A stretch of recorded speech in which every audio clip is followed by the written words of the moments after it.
as Tim said, like, you know, and I said initially, it was a tale of friendship.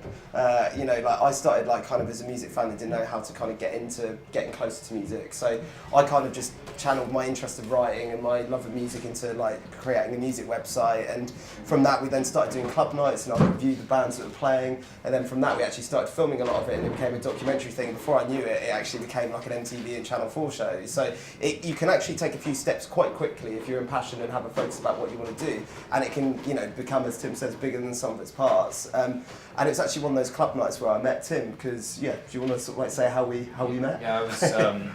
I was kind of really frustrated that no one was listening to my friends' bands who I thought were better than anyone else's, so I put out their first records and worked out how to do that from being in some bad bands myself and sort of throwing around things. And one of those bands was Bloc Party, and so Kelly, the singer, introduced Toby and I to each other because he was putting on the gig and I was trying to flog the record there, and we kind of swapped begrudgingly and started, you know,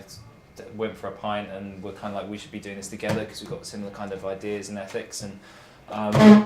that sort of led to Transgressive forming really. And we put out, kind of looked, instead of doing things maybe the right way because we didn't really know, we did things probably the wrong way, but put out a lot of records really quickly with really no money. We used like a little bit of money I borrowed from my dad, like 500 quid and 500 quid for my student loan, and that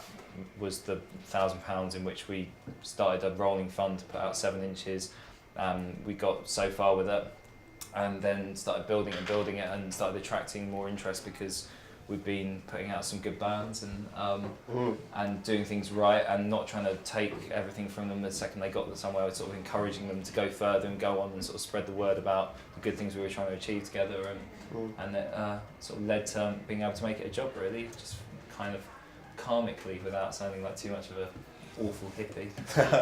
It's really funny though, because like I remember like when we got the first 500 singles of the first single we put out, they turned up at my house and you know my cat was sleeping on all the boxes and I was genuinely like, how the hell are we going to sell all this? And we were really lucky, the band got a lot of press and we got a lot of radio play, and then before you know it they sold out, and then the money we made from that we funded the next one,